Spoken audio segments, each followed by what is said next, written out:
Hola a todos y a todas. Bueno, hoy vamos a hablar de una obediencia masónica, secta, escuela esotérica, en fin, hay muchas maneras de denominarlo, que se llama Fraternitas Saturni, o ese es el nombre en latín, o la Fraternidad de Saturno, o la Hermandad de Saturno, o la Hermandad Saturniana. De todas esas maneras se puede denominar en castellano, ¿vale? Entonces, esta es una fraternidad, es una escuela esotérica, ¿vale? Una escuela mágica, de las muchas que han surgido en Europa, sobre todo al calor, pues, del impulso de Aleister Crowley. Entonces, bueno, pues es una orden. A mí me parece muy interesante, yo he estado leyendo bastante sobre ella y subrayando y tratando de establecer nexos o enlaces con otras cuestiones del misterio. Es una orden que surgió en Alemania en 1926, en la República de Weimar, entre el periodo de entreguerras, que es una época de una efervescencia cultural, intelectual tremenda, ¿no? Creo que es un tema interesantísimo, muy poco conocido en el mundo del misterio. O sea, yo me he enterado de esto hace 15 días. Me compré la bibliografía correspondiente, etcétera. Y bueno, pues esto tiene relación, a ver, los que sois habituales de esta oscura y húmeda cripta, ya habéis leído o oído varios podcasts sobre esta temática, bueno, pues que ya he escrito aquí, ¿no? El de los mitos de Cthulhu, la magia tifoniana y la vida y obra de Aleister Crowley. En todos ellos hablo de cosas relacionadas con esto que vamos a hablar aquí. ¿Vale? Este sería un cuarto post que vendría a completar esta trilogía. Realmente se podrían hacer muchos más y de hecho alguno más yo creo que vamos a hacer, que es un tema que a mí me interesa particularmente, ¿no? La Fraternitas Saturni o Hermandad de Saturno es una orden esotérica europea, es decir, similar a la Orden de la Aurora Dorada, la Ordo Templi Orientis de Aleister Crowley, por ejemplo. Es, bueno, lo que podríamos llamar esoterismo occidental, ¿no? La Fraternitas Saturni, en el fondo, tiene una mezcla de doctrinas y de varias escuelas, tanto occidentales como orientales. Yo aquí, mira, voy a hacer un paréntesis. A ver, todo lo que no es cristianismo, todo lo que no es islam y todo lo que no es judaísmo, es decir, todo lo que no son las religiones abrámicas, se pueden dividir a grandes rasgos en tres partes, ¿no? En todo el planeta. Son la tradición esotérica occidental, la tradición esotérica oriental, y luego, bueno, pues en los continentes más retrasados, África, Oceanía, América del Sur, etcétera, pues ahí lo que tenemos son religiones chamánicas. Ojo, digo lo de retrasado no en plan peyorativo, para mí, también en Siberia, ¿verdad? Para mí, y en eso tenemos que volver, porque hice un post sobre el vudú, pero ahí tenemos que volver porque hay mucha tela que cortar, es decir, esas religiones chamánicas, esos ritos ancestrales relacionados con la naturaleza, contienen bastante más fuerza mágica y espiritual que la tradición esotérica europea occidental, por ejemplo. Pero bueno, no es el tema de este post. Entonces, todo lo que no son religiones abrámicas, pues son eso, tradiciones occidentales y orientales. Esta es una doctrina, la de la ahora veremos qué significa eso, ¿no? La de la Fraternitas Saturni, que funciona, es elitista, ¿vale? Es decir, es una religión elitista que funciona en base a personas elegidas. La deidad central de la Fraternitas Saturni es el demiurgo Saturnus. El término demiurgo proviene del griego, que significa artesano o creador.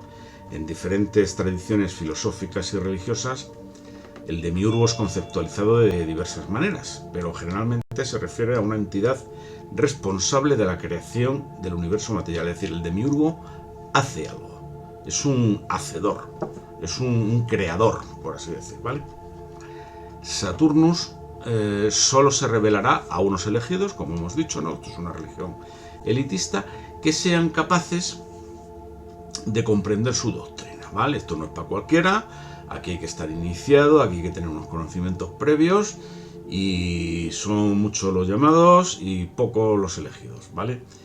Saturnus gobernará cuando empiece la era de Acuario. Esa era de Acuario además estará iluminada por un avatar de Saturnus llamado Lucifer. ¿Nos suena, verdad?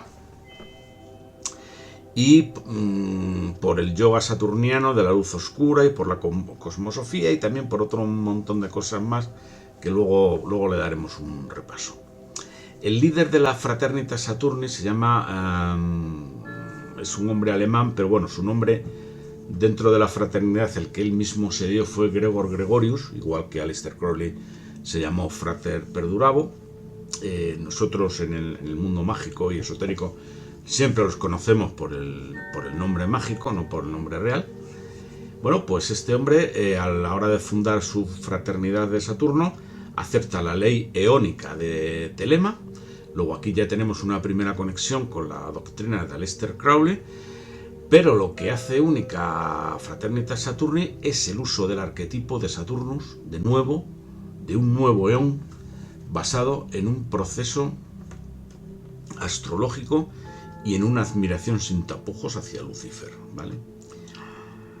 En otro post expliqué lo que eran los eones. Más o menos lo que dije de los eones fue lo siguiente.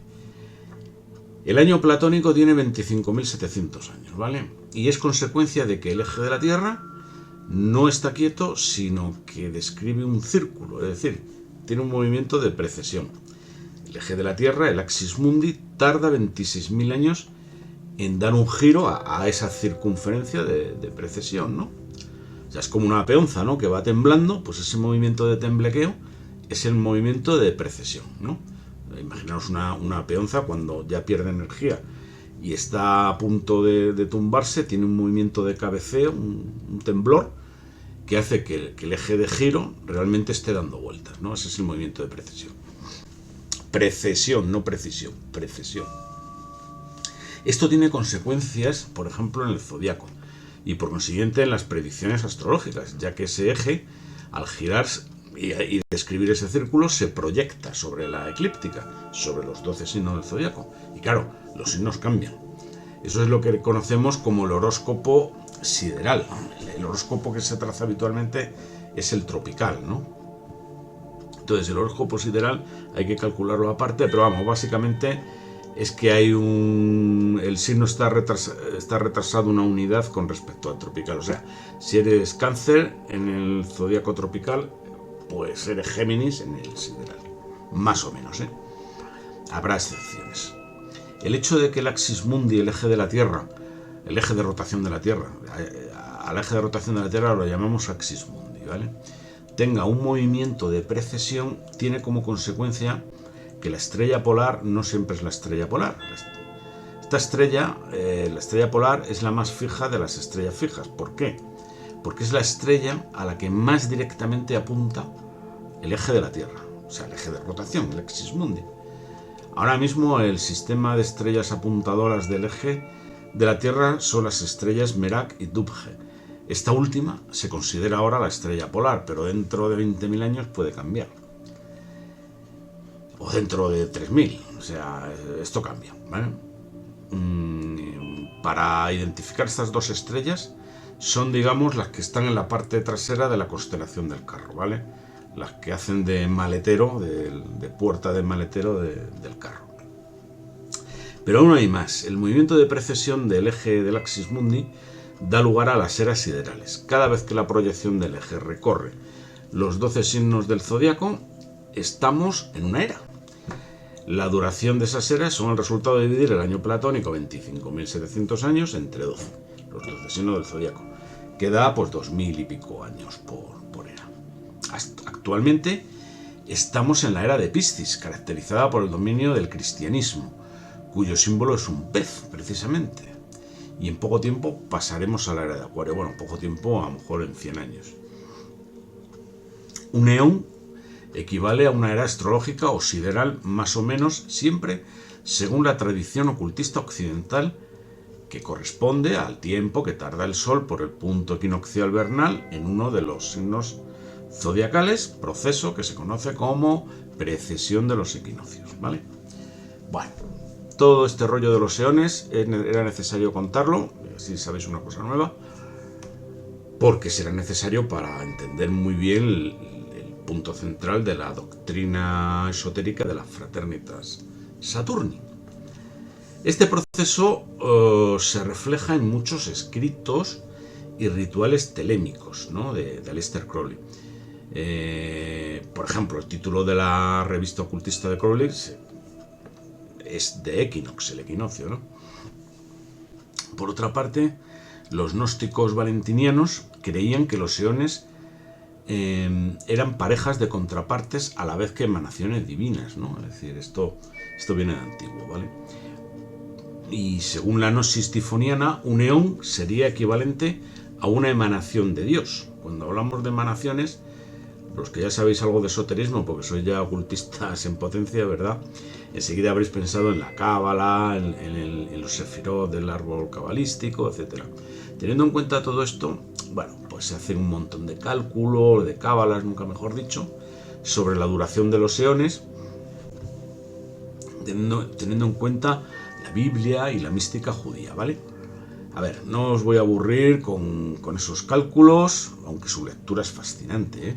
Y responde, de verdad que gastar algo de tiempo si os interesa, porque merece la pena. Aquí no lo voy a poner porque es muy rollo, ¿no? Pero responde a miles de preguntas, ¿eh?, que seguro que tenéis en la cabeza, el mero hecho de trabajar con esos números. Solo os voy a dar un dato. Con esos cálculos en la mano, que son antiquísimos, sale clavada la edad del universo, que se ha calculado ahora en el siglo XX, 15.000 millones de años. Bien, ya hemos recordado el concepto de eón y temas anejos, ¿no?, que será importante recordarlo, porque es central, como he dicho antes, en la doctrina de las Fraternitas Saturni. Además, esta fraternidad toma de las tradiciones esotéricas orientales, bueno, pues los chakras, la reencarnación, el karma y la práctica sexual tántrica, ¿vale? Ya he hablado alguna vez de esas 4 cosas y yo creo que a todos que os interesa el esoterismo, pues las conocéis, ¿no? De las tradiciones esotéricas occidentales, sea lo que signifique eso, bueno, pues la Fraternitas Saturni toma la magia ritual, la astrología, el rosacrucismo, el gnosticismo y la masonería. Esto último, la masonería, digamos, como forma de organización administrativa basada en el ritual de la logia, ¿no? ¿Vale? O sea, ¿cómo nos vamos a organizar aquí en la fraternidad? Pues no nos vamos a complicar la vida. Tomamos la forma de organización de la masonería y eso hacemos, ¿vale? Los ya avezados ocultistas echarán de menos 2 tradiciones del esoterismo occidental, como son la cábala y el tarot. Efectivamente, pues la Fraternitas Saturnis utiliza más bien poco el tarot y la cábala. Sin embargo, hace especial uso de la magia de los cristales, la cataptromancia, la magia del péndulo y la magia daimónica. Como veis, crear una fraternidad, bueno, o una escuela esotérica o una obediencia masónica, pues no es muy difícil. Solo hay que sumar 3 cosas. Una base filosófica y de creencias, ¿no?, las doctrinas. En el caso de la Fraternitas Saturni son el tema de los eones, el arquetipo saturniano y el luciferismo. Luego hay más cosas, ¿vale? Y esto se desarrolla muchísimo y hay muchos rituales y tal, pero bueno, esa es la base, ¿no? Por así decirlo. Tenemos también una organización administrativa, que en el caso de la Fraternitas Saturni, la toma de la masonería. ¿Y eso qué implica? Pues grados, iniciación de los adeptos, simbología masónica, rituales de paso y agrupamiento en logias, ¿vale? Y luego pues una serie de herramientas ocultistas, en fin, que ya hemos hablado de ellas.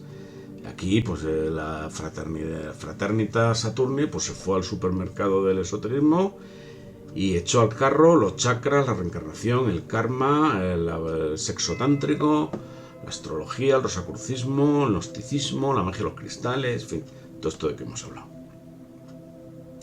Pero luego viene lo más difícil. Ya tenemos constituida la fraternidad. Estamos metidos todos los hermanos en la logia.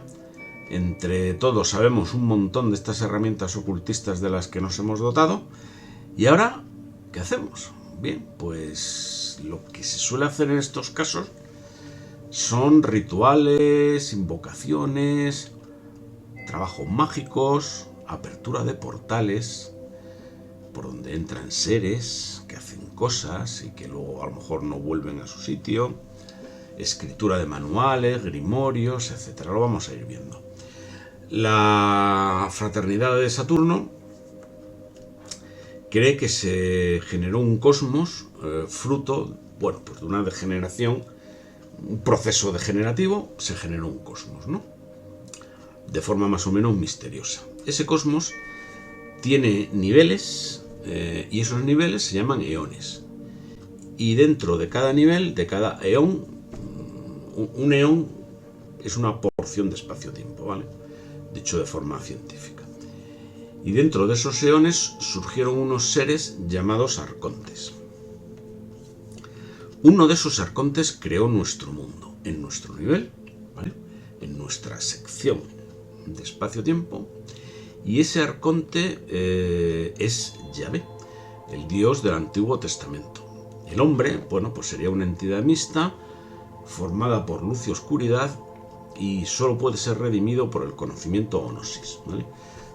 Digamos, es el cómo los saturnianos ven el cosmos. Fijaros que, hombre, da la impresión de que es algo cogido por los pelos, es decir, que bueno, no es que se lo hayan inventado, pero da la sensación de que está, no sé, pues no inventado, pero bueno, como fabricado, ¿no? Construido.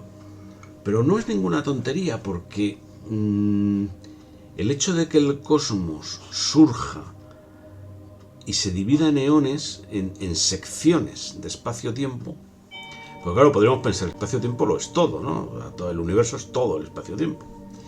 Pero no es así, porque cuando se produjo el Big Bang, nosotros, con los telescopios, solo vemos, el Big Bang es como una explosión, ¿vale? Hay un punto de densidad infinita, explota, ¡boom! Y claro, nosotros estamos 13.700 millones de años después de la explosión, que ya se ha expandido mucho, y viendo con nuestro telescopio qué es lo que ha pasado, ¿no? Desde que ocurrió la explosión. Pero claro, nosotros solo vemos una parte de la explosión, porque las partes donde no le haya dado tiempo a la luz a venir hacia nosotros, esas ya no las vamos a ver nunca. O sea, para nosotros es como si no existieran. Pero la explosión es esférica, es decir, o sea, hay más universo por el otro lado, por la parte de atrás y por la de los lados, por así decir. Es decir, son secciones de espacio-tiempo que desconocemos por completo. Y no solo que la desconocemos, sino que no la vamos a conocer jamás, de no ser por algo de tipo mágico o de algún tipo de ciencia que todavía no entendemos, algún tipo de viaje por el tiempo, por no sé, por temas que aún no entendemos, pero hay más universo que desconocemos. La Fraternitas cree que los planetas del sistema solar tienen esencias, ¿vale? Y esas esencias son entidades, son seres. Por ejemplo, en la gnosis de Saturno, que estamos viendo, el planeta y arquetipo de Saturno sirve para que se manifieste el demiurgo, el hacedor. Este demiurgo sería Lucifer, el portador de la luz, el guardián del umbral hacia la iniciación. Ahora veremos qué es eso. Saturno es el gran juez, el señor de las 7 moradas, señor de la vida y de la muerte. Saturno es Prometeo y la serpiente del paraíso. Es decir, este arquetipo saturniano fue castigado, al igual que lo fue Prometeo y al igual que lo fue la serpiente antigua, por revelar secretos divinos a la humanidad. Ese fue el motivo del castigo.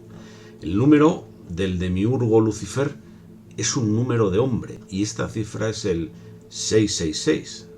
Nos va sonando ya también de algo.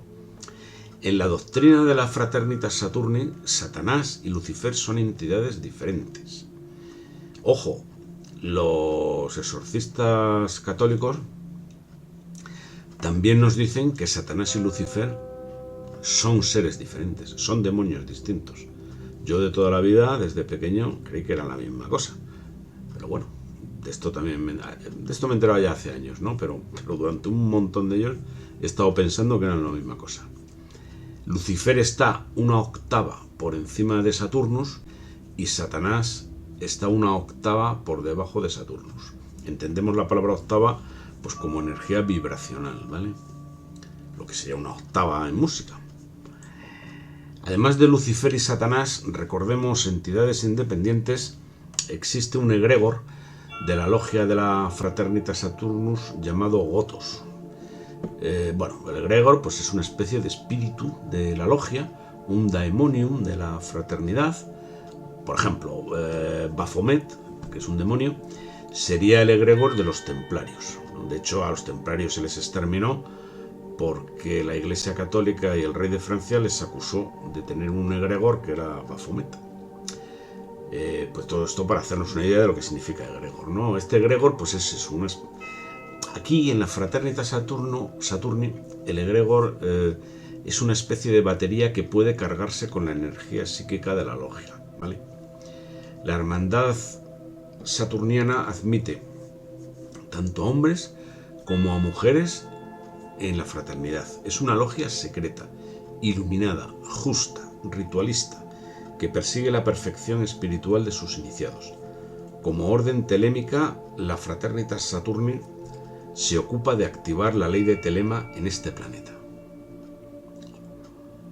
El camino de la iniciación saturniana implica oscuridad al principio y luego una posterior iluminación. Es un camino, bueno, pues que se recorre en soledad. Como suelo decir yo de vez en cuando, cada cual ha de recorrer su propio camino. Esto es una frase que se les puede aplicar perfectamente. El fin de ese camino, ¿cuál es? Pues es encontrarse con el guardián del umbral, que no es otro que Lucifer. ¿Del umbral de qué? Pues del umbral del conocimiento. La soledad es clave en los iniciados de la Fraternitas Saturni. Deben cultivarla, deben aislarse de la masa de la humanidad.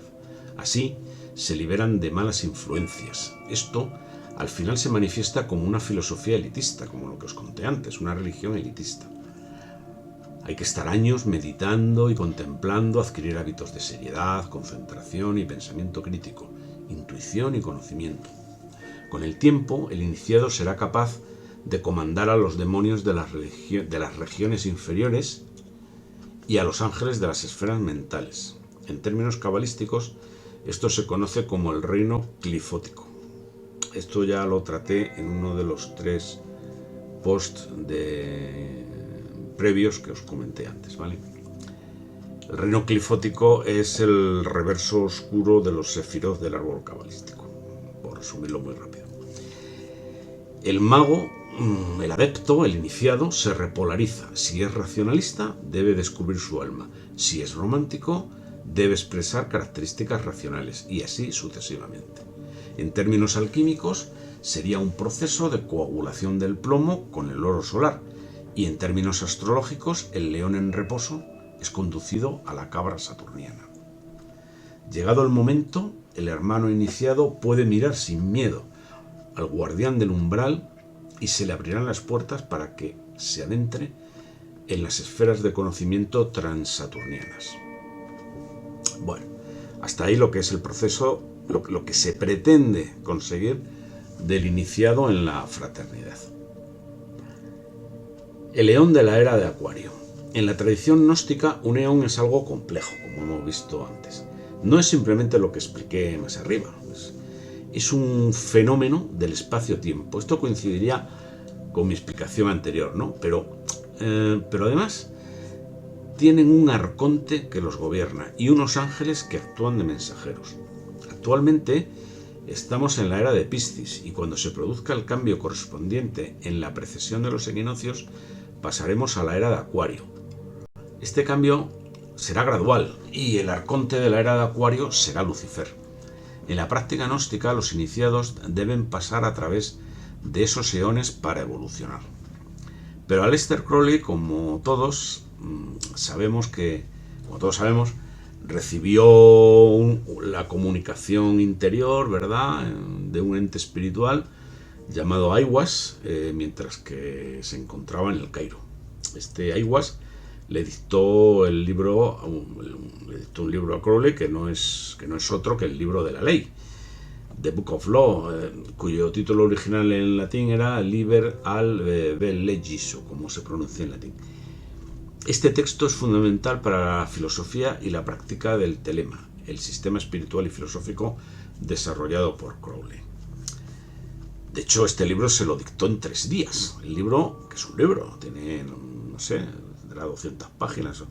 Este libro tiene 3 capítulos, ¿vale? Pero 3 capítulos de un montón de páginas cada uno. Y se los dictó esta entidad a Aleister Crowley en 3 noches, ¿vale? En concreto, pues se le dictó estas 3 sesiones en el Cairo, como hemos dicho, los días 8, 9 y 10 de abril de 1904. En concreto, el contenido del libro está dividido, lógicamente, en esos 3 capítulos y cada uno está comunicado por una entidad diferente. Nuit, Hadith y Ra-Hur-Khut deben ser dioses egipcios. El libro de la ley contiene las bases de la doctrina telémica, que se resumen en haz tu voluntad, será toda la ley, y el amor es la ley, amor bajo voluntad. Estas frases encapsulan la esencia del telema, enfocándose en la idea de que cada individuo debe descubrir y seguir su verdadera voluntad. Crowley afirmó que él iba a ser el verbo encarnado del nuevo eón de Horus, que él dijo que iba a venir, aunque el creador de la Fraternitas Saturni no admitió la autoridad de Crowley en materia eónica. De hecho, un seguidor de Crowley, llamado Frater Achaz, pues este hombre, Frater Achaz, tiene su nombre verdadero, pero como hemos dicho, utilizamos los nombres mágicos que ellos mismos se dan. Pues este se volvió loco, es decir, pasó un tiempo en un manicomio. ¿Y por qué se volvió loco? Pues fijaros, cuando cambió la palabra clave de telema por Maat. Fijaros qué tontería, ¿no? El Maat es el nombre de una diosa egipcia. Entonces él dijo, bueno, pues no voy a utilizar telema como palabra mágica. Él era el miembro de la fraternidad de Aleister Crowley. Y voy a utilizar la palabra Maat. No solo era miembro de la fraternidad, sino que sabía más de esoterismo que Aleister Crowley. Pero bueno, ese es otro tema. Por cierto, os recomiendo un libro de Frater Achaz titulado The Bride's Reception en inglés, que se te puede traducir por la recepción de la novia. Bueno, es un título extraño, y donde se explica muy bien el árbol cabalístico, ¿vale? Está en Amazon y no es caro. La actual era de Piscis, pues la verdad es que estamos al fin de ella, se está desvaneciendo, como podemos comprobar con la crisis, por ejemplo, que vemos en todas las religiones organizadas. Incluso el concepto mismo de espiritualidad está en crisis, ¿no? Si no, a ver de dónde sale tanto coach y tanta historia. Al final, la sabiduría está escrita en todas las cosas que vemos a nuestro alrededor. Lo único que hay que hacer es saber mirar. Se ve ya también la influencia neptuniana de la era de Acuario en el auge de los ideales colectivistas y comunistas. La confusión de la época actual en la que vivimos está causada por la confluencia de la era de Acuario que entra y la era de Piscis que va de salida. Por ejemplo, la era cibernética, informática, digitalizada en la que estamos fue creada por el poder saturniano-uraniano. Es la mecanización del mundo, la palanca de control de las élites iluminadas sobre una masa esclavizada. Y bueno, ¿qué os voy a contar, no? Algo de eso ya estamos viendo, o que al menos esas élites ya no disimulan sus infames intenciones, ¿no? Elitismo, una especie de ¿cómo se llamaba esto? Ay, no me sale todo para el pueblo pero sin el pueblo, ¿no? Un absolutismo ilustrado, ¿no? Creo que se llamaba así. Bueno, vamos al tema de Lucifer. En la Fraternitas Saturni se contempla a Lucifer como el portador de luz para la humanidad, el que ilumina a la humanidad. Así pues, Lucifer sería, desde este punto de vista, el salvador de la humanidad, ¿no? La humanidad está en la oscuridad y Lucifer viene con la luz a iluminar a esa pobre humanidad que está en la oscuridad. En cualquier caso, el concepto de Lucifer de la Fraternitas Saturni no tiene nada que ver con la tradición judeocristiana, o eso dicen ellos. Ya veremos que no es tan claro el tema, pero bueno. En la Fraternitas saturniana, Lucifer sería pues la reencarnación de la iluminación y la razón. La teoría es que Yahvé mantiene al hombre en la esclavitud de la ignorancia, aunque una ignorancia feliz en el paraíso terrenal. Y en un momento dado la serpiente Lucifer abre el camino para la rebelión del hombre mediante el conocimiento. Según la Fraternitas Saturni, la serpiente que tentó a Eva puede también identificarse con Satana. Satana es el aspecto femenino de Satanás, ¿vale?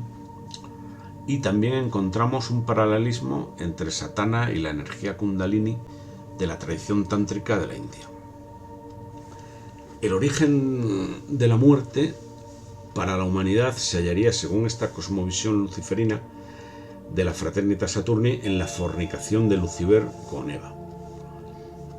Con Eva, la de Adán y Eva, o sea, la de la manzana.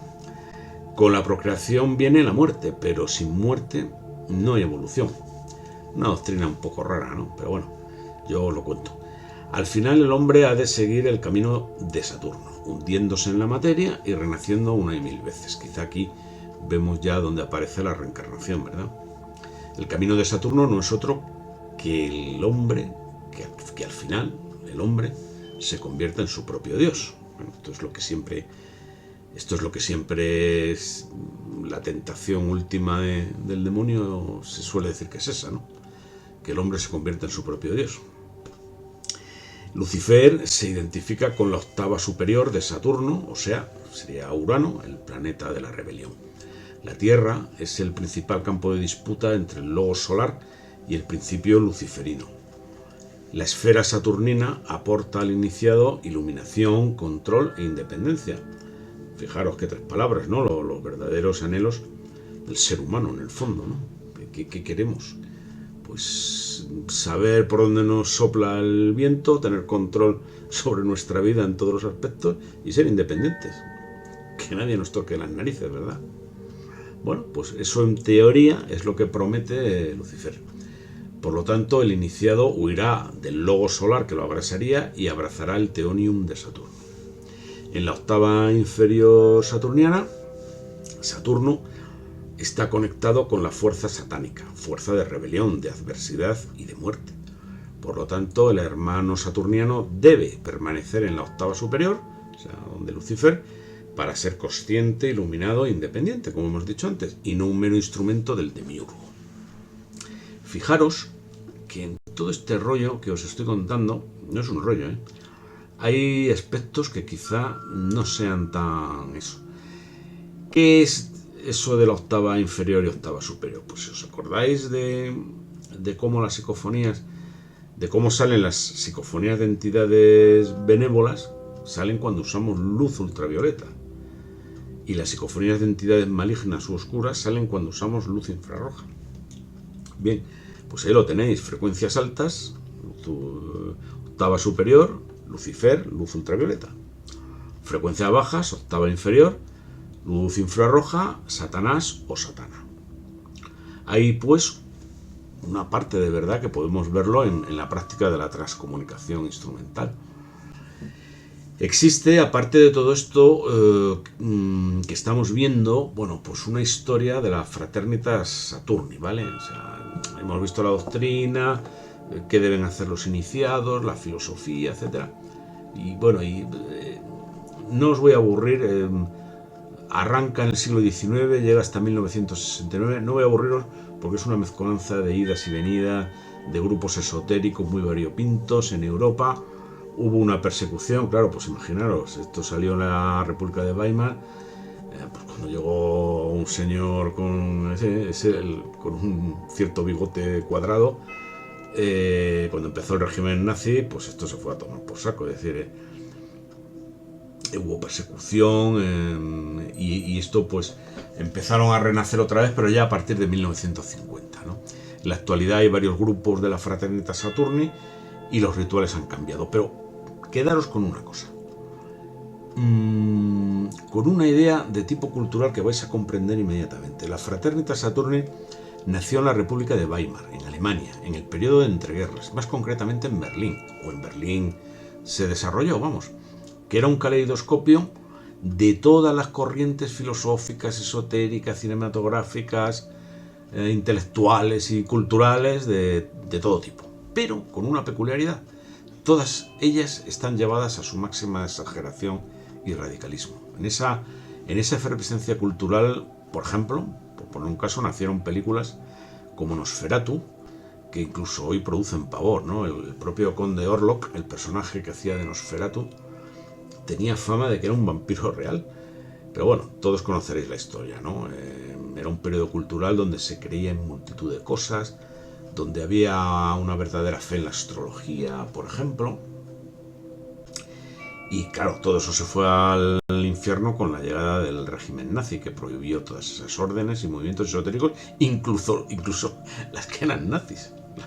Los persiguió y los encarceló y tuvieron que huir y todo eso. Pero además, fijaros una cosa, esto no me acaba de venir a la mente. Yo creo que una de las... ¿Por qué surgió el nazismo? ¿No? Hay muchísimas causas y tal, pero yo creo que una de las causas, aparte del crack de 1929, la hiperinflación, el hambre, la injusticia de las reparaciones de guerra, etc., había un caldo de cultivo social en Alemania, y era que la gente creía en cualquier cosa. O sea, tenían como manías, ¿no? Es decir, se pusieron de moda muchísimos tipos de dietas, la gente hacía dietas de todo. Por supuesto, había todo tipo de corrientes esotéricas, de ideas extrañas, de filosofías raras, de ocultismo, como os he comentado antes, ¿no? La efervescencia intelectual de la República de Weimar era, sí, efectivamente, había mucha efervescencia intelectual, pero era muy exagerada. Y yo creo que eso trastornó un poco aquellas cabezas. Y junto con lo demás, hizo posible lo que ya sabemos. Pero bueno, esto es una teoría mía, o sea, no la vais a encontrar en ningún sitio. Bueno, por mi parte quedaría, esto ya para otro post, comentar la parte ritualística de la Fraternitas Saturni, que ya os digo de antemano, bueno, pues que es una copia descarada de la misa católica, con abundantes ritos donde se practica el sexo, tanto el heterosexual como el homosexual, allí mismo, en el propio templo, en vivo y en directo, y sin cortarse ni un pelo. Y no solo eso, sino que luego otras cosas más complejas de explicar en un sitio público como este. Tienen un montón de sacramentos, tienen 20 sacramentos. Y bueno, a ver, yo explicar por explicar, recitar como un papagayo lo de los sacramentos, que se puede consultar en el Wikipedia o en lo que sea, yo no pierdo el tiempo con eso. Si encuentro un nexo de todo esto con algo de interés en el mundo del misterio, con alguna idea, ¿no?, que surja de todo eso, pues haré un post y lo explicaré, ¿no? Pero bueno, tengo que ver detalles de interés que hagan esa conexión, ¿no?, con el mundo del misterio. Lo que he comentado de la Fraternitas Saturni aquí, pues bueno, se inscribe Pues tenemos el tema de los eones, que ya lo hemos visto en varios posts, que tiene fuertes conexiones con otras escuelas mágicas y con la literatura de Lovecraft. Y bueno, pues tiene un montón de ideas ya presentes en muchos sitios, ¿no?, que hemos desarrollado y tal. Finalmente, de hacer alguna consideración de lo que pienso de estas sectas, obediencias, fraternidades, escuelas mágicas o como queramos llamarlas. Bueno, lo que pienso, no es que piense en nada, lo que pienso es tema mío, ¿vale? O sea, cada cual que sea de la secta que quiera ser. Pero bueno, yo tengo mi opinión, ¿no? O sea, no paséis por alto que son formas de religiones elitistas. Religiones, sí, pero elitistas. Elitistas, sí, pero religiones, con el peligro que ello implica.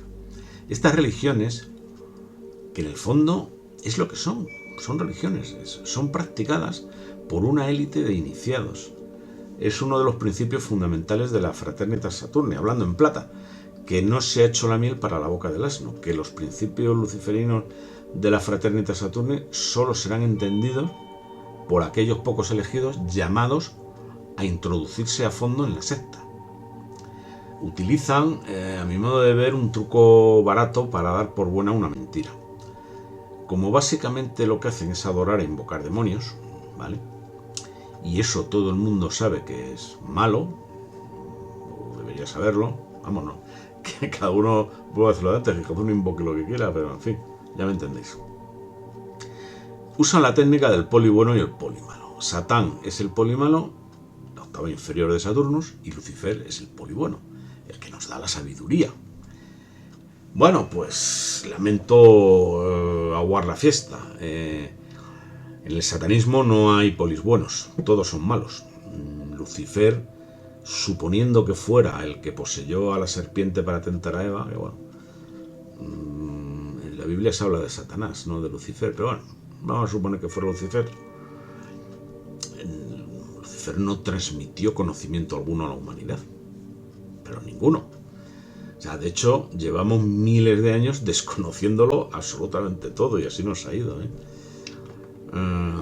Solo a mediados del siglo XX, bueno, pues hemos adquirido más conocimiento, sobre todo de tipo tecnológico y científico, pero seguimos sumidos en una penumbra casi total, tanto en lo científico como en el resto.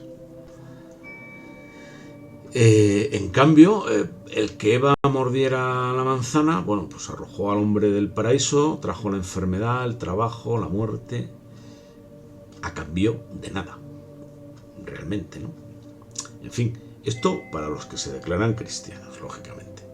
Para los que no, mi consejo es que ni se les ocurra entrar en este tipo de sectas. Ahí tenemos el ejemplo de Frater Achaz, que siendo un gran iniciado, pues pasó por un manicomio el hombre, por una tontería. Pero bueno, una cosa es practicar el ocultismo y otra leer libros, aprender, bueno, que es lo que hacemos aquí. Son cosas completamente distintas. Este tipo de organizaciones repercuten muy fuertemente en la psicología humana. Las doctrinas son atrayentes, son seductoras, pero en cuanto rascas un poco, si miráis la historia de la secta, pues sale lo de siempre. Sexo gratis, dinero que hay que poner, trabajar poco, porque claro, hay que dedicar tiempo a la secta, y líos de poder entre los dirigentes. Sobre todo, y con esto finalizo, no hay que subestimar en absoluto el impacto psicológico que esto puede producir en cualquier persona. Repito, cualquier persona. Como dice el gran Santiago Vázquez, no son cosas para personas sensibles o impresionables.